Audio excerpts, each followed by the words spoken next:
The tribe of al-Asad traces its roots to a band of al-Azd through patrilineal ancestor Atik b.al-Asad b.Imran, who settled in Dibba. Hence the band was also known as the Azd of Daba. Like other Qahtani, the Azd originally hailed from Yemen and migrated north after the destruction of the Marib Dam. Archaeological evidence points to the Sassanid era around the 3rd or 4th century AD, a period of admittedly weak Persian rule. Their ascendancy to positions of power was in tandem with special relationships established with Persian rulers, who recognized the Azdites as the kings of the Arabs, as seen in a number of inscriptions from the 6th century CE. The head of the Azd confederation was given the title of b.Imran, a Sassanid appellation derived from the Middle Persian word for eminence and stature, later Arabized in the form of al-Julanda to identify the early rulers of Oman. With the arrival of Islam, the Sassanians in Oman conflicted with the converted Azdi kings. The balance in this conflict swung in favor of the Arabs when they were joined by Muslim forces sent by Muhammad from Medina, and in the resulting military campaigns the Sassanian citadels were overwhelmed and the forces expelled by 630 AD. With the rise of Islam, the Azd established themselves into a leading force in the ensuing Muslim conquests and later in the realms of the Umayyad Caliphate through the celebrated General al-Muhalib ibn Abi Sufra, the progenitor of the al-Asad tribe. Significantly, it is with the Azd that most early sections of pre-Islamic universal chronicles of Arabs begin.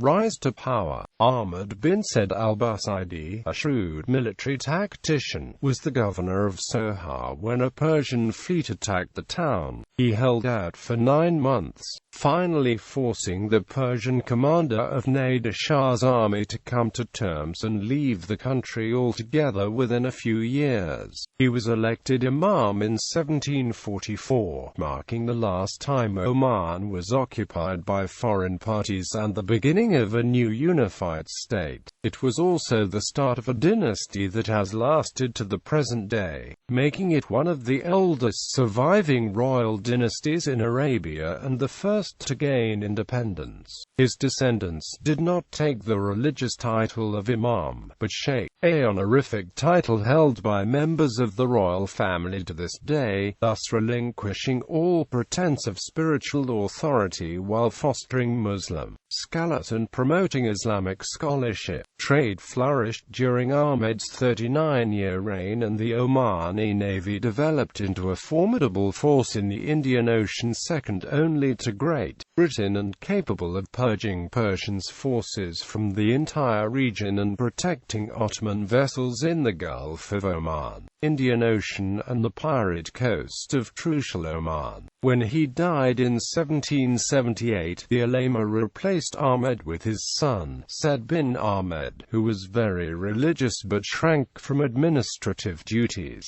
since the tenets of Abadism allowed for the division of duties between leaders along religious, administrative and military lines. He removed himself to Rustak until his death in 1811. His son Hamad bin Said moved the capital from the interior city of Rustak to the coastal Muscat in 1783 and took the title of Sultan, implying purely coercive power. He was a capable leader for 8 years and facilitated reform policy in the initial stages of the transition but died suddenly in 1792 of smallpox. Alliance with the British Empire. Sultan bin Ahmed assumed control of the government after the death of his nephew and strengthened the already powerful fleet by adding numerous gunships and sleek cargo vessels. He also needed a strong ally to help him regain control of Mombasa from the Masrui clan, fight off the movement spreading from what is now Saudi Arabia and to keep the Kashmir tribes from the Persian city of Lingar out of Oman. He found this able ally in Great Britain, who by this time was a powerful maritime nation with an empire expanding all over the world. In the late 18th century, the Second British Empire was at war with France and knew that the French Emperor, Napoleon Bonaparte, was planning to march through Persia and capture Muscat on his way to invade India. In 1798, Britain and Oman agreed a treaty of commerce and navigation. Sultan bin Ahmed pledged himself to British interests in India, and his territories became out of bounds to the French. He allowed the British East India Company to establish the first trading station in the Persian Gulf, and a British consul was posted to Muscat.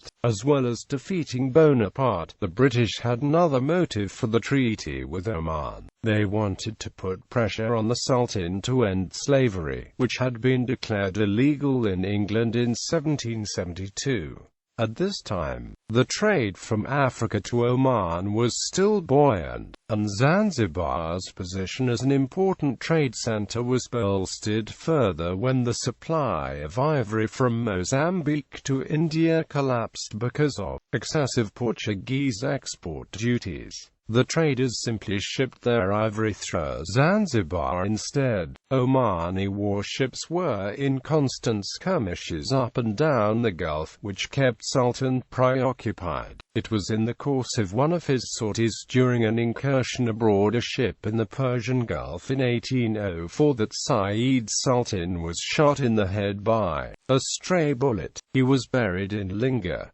Said bin Sultan, the death of Sultan bin Ahmed sent the country into a state of shock and into family rivalries, dissident tribes and outside agitators who all conspired to make the role of supreme commander a speculative proposition at best. Sultan's eldest son said was merely 13, too young to take the reins of his country, so the elders called upon another nephew Badr bin Saif to act as regent in the boy's behalf until he came of age. The decision to enlist Badr was unfortunately a bad one, as he had political aspirations of his own. The royal house turned against him, but he refused to relinquish his hold of power without a struggle. Said, now 16, conspired to have him assassinated. On a pretext to inspect the munitions at Nakal Fort, Badr went to Barca and met Said at Beit al-Numan Castle. There he was killed in a dramatic duel to the death with daggers.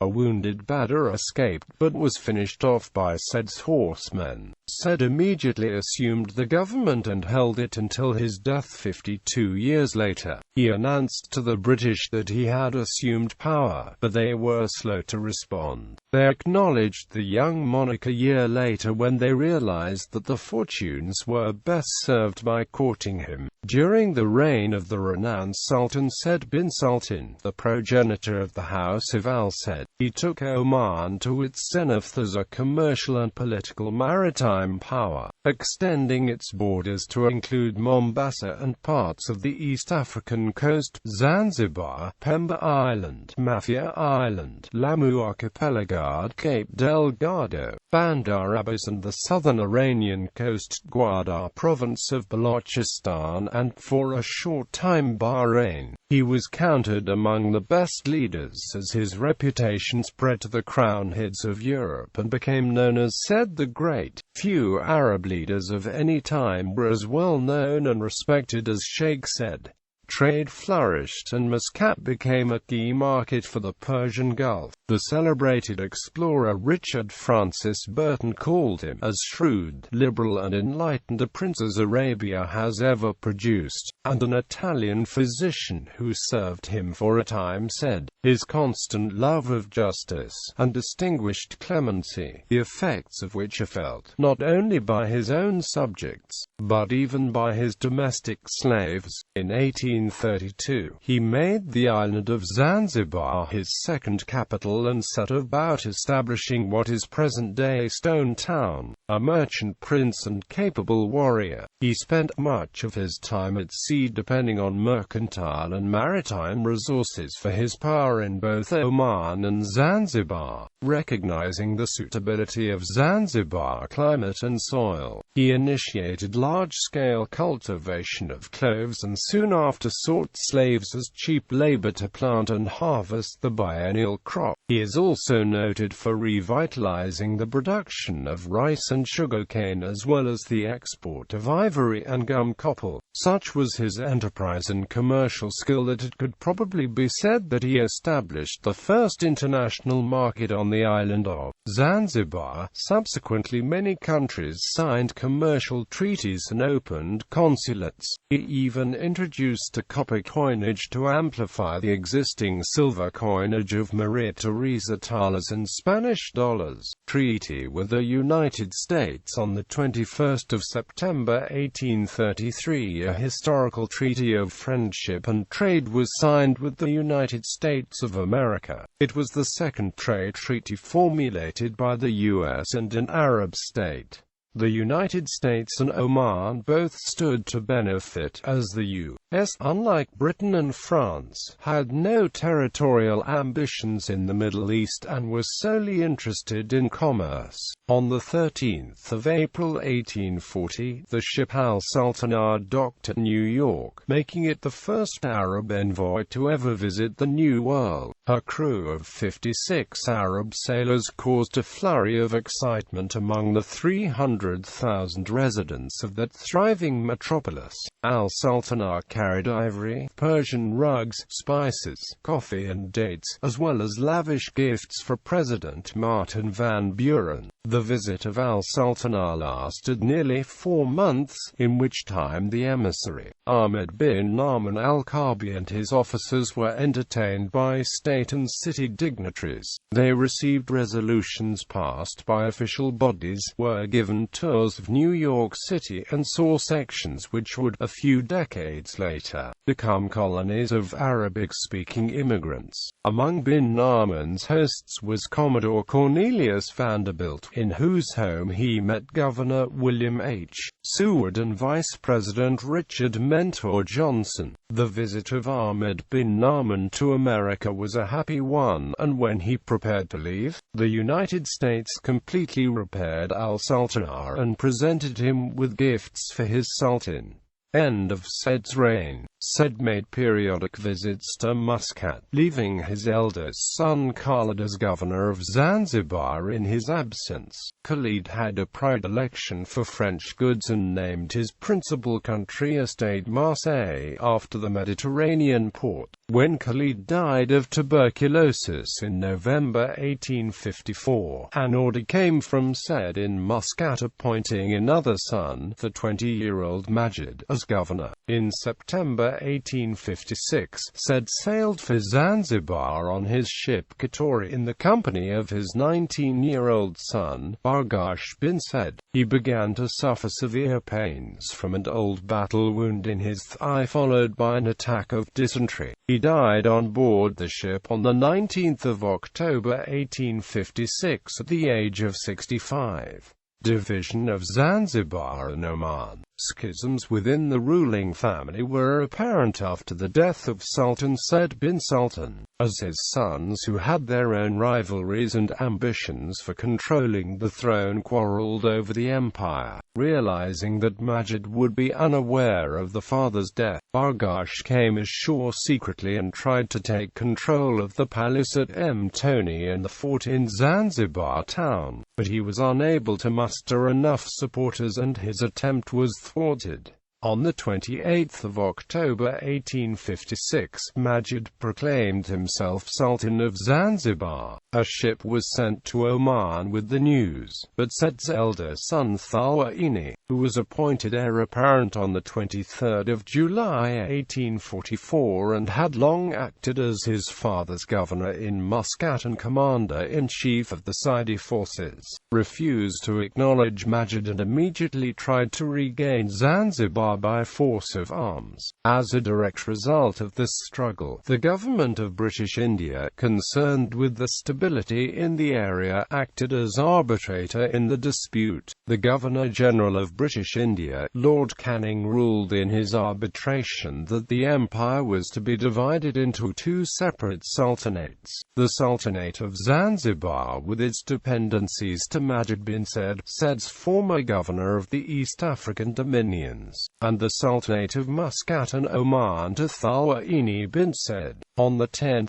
March 1862, the Zanzibar Guarantee Treaty was signed in Paris by Britain and France, whereby both parties agreed to respect the independence of the Sultan of Oman and the Sultan of Zanzibar, recognizing the economic loss caused to Oman by the severance of the Zanzibar connection. Qahtani insisted Majid pay 40,000 Maria Theresa thalers annually as compensation, but the payment fell into arrears and ceased a year later. Recent history. State rule shifted consecutively in Zanzibar from the hands of the heirless Majid to three of his brothers until the Zanzibar Revolution of 1964, led by the island's black African citizens.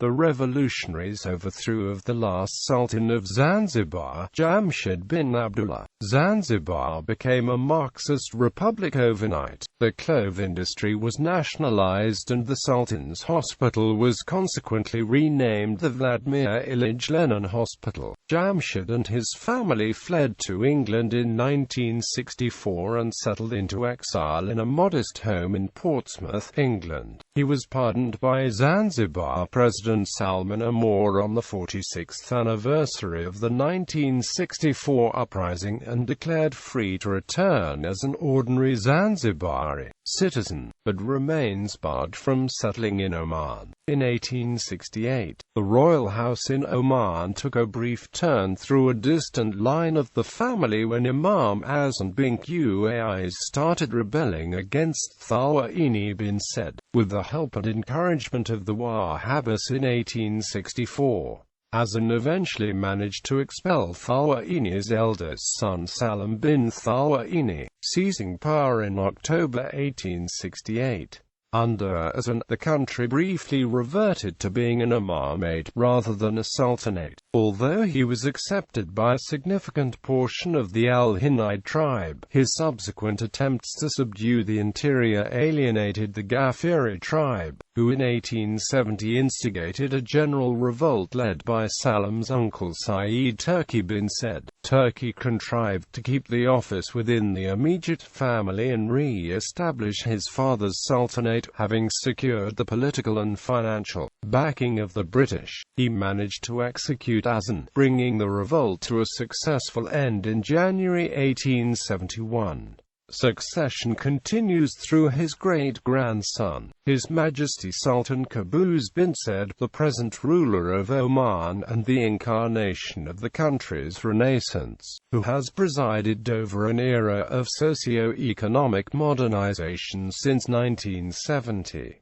List of rulers. Imams of Oman 1744–1778. Imam Ahmed bin Said 1778–1783. Imam Said bin Ahmed. Sultans of Oman 1783–1792. Sultan Hamad bin Said 1792–1804. Sultan bin Ahmed 1805–1806. Sultan Badr bin Sif 1806–1856. Sultan Said bin Sultan 1856–1866. Sultan Qahtani bin Said 1866–1868. Sultan Salim bin Qahtani 1868–1871. Imam Azan bin Qais 1871–1888. Sultan Turki bin Said 1888–1913. Sultan Faisal bin Turki 1913–1932, Sultan Timur bin Faisal 1932–1970, Sultan Said bin Timur 1970 present, Sultan Qaboos bin Said, Sultans of Zanzibar 1856–1870, Sultan Majid bin Said 1870–1888, Sultan Bargash bin Said 1888–1890, Sultan Khalifa bin Said 1890–1893, Sultan Ali bin Said 1893–1896, Sultan Hamad bin Thawaini the 26th of August 1896, Sultan Khalid bin Bargash 1896–1902, Sultan Hamad bin Muhammad 1902–1911, Sultan Ali bin Hamad 1911–1960, Sultan Khalifa bin Harub 1960–1963, Sultan Abdullah bin Khalifa 1963–1964, Sultan Jamshid bin Abdullah